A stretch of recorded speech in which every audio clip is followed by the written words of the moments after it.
Hi, my name is David P Shapiro. I'm the owner and managing partner of the law office of David P Shapiro, located in San Diego, California, where my firm helps good people regain control of their future when charged with a crime. In this video, I want to talk to you about a mistake that far too many, particularly a crime that is receiving some media attention, whether local media, national media, international media, what have you. And there's probably no greater example of that than now, the late Robert Durst. As many of you know, following the documentary and following his case in Los Angeles in 2021, Mr. Durst was convicted of murder. And, we heard a lot about other crimes, other murders that he was alleged to have been committed, and many of which has been found to be true. And what really gave legs to this investigation and what brought it back to life and what brought it at the forefront in Los Angeles were statements that Durst made during his documentary, during his interview, where he couldn't help himself and made what many people believe was a full-on confession, not only to one murder, but to multiple murders. And therein lies the problem. So imagine a situation where you have committed a crime and you have an opportunity to go on television or give an interview, certainly a live interview, and you're conflicted, right? Because if I have nothing to hide, people are going to want to hear what I have to say. Well, don't worry about what people want to hear. Worry about making sure you don't give evidence that will get you convicted of a crime that you might not otherwise be convicted of. And rely on your attorney, rely on the law firm that you hire to represent you to make those decisions about what and who, if anyone, is going to say anything to the media about your case.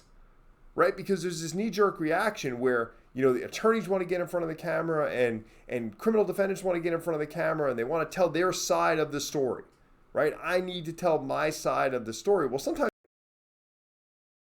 you're convicted where if you keep your mouth closed, you're not going to get convicted at all.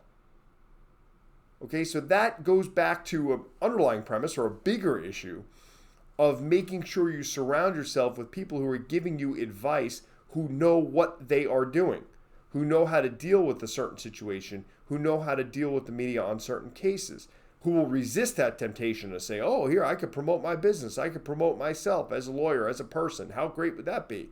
But they never want to do that at the consequence or at the expense of their client.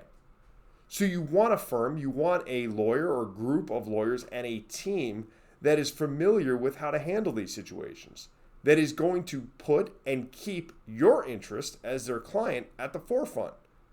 Not the media's interest, not their marketing interest, not anything along those lines, and will advise you and will handle the case accordingly and not be shooting off at the hip, fumbling around if they subject themselves to an unscripted interview, where just fielding random questions at a press conference. Oh, did your client do it? Did this evidence? We want to talk to you about this evidence. Yeah, I don't want to. Right? No, you don't do that. You don't do that. That's a bad look for your attorney, and more importantly, it's a bad look for you. So think about if you find yourself accused of a crime and you have the opportunity for whatever reason to make a statement to the media, whether written, video, audio press, whatever, consult with your attorney first before you even consider it. Make sure the attorney in the law firm that you hire and represents you has experience dealing with these issues. Because otherwise, they're going to make the same mistakes you might otherwise make. And those mistakes may very well get you convicted. So keep that in mind. Think about Robert Durst. Think about how he got convicted, how he died in prison. Because he couldn't control himself with his words in an interview to the media. Arguably, he never would have been convicted. Not to say that he shouldn't have been. And that what he did wasn't terrible, it was. But he arguably would never have been convicted, probably would never have been convicted, and would not have died in prison had he kept his mouth closed. So hope you found this video helpful. Hopefully you never need someone like myself or my firm to represent you.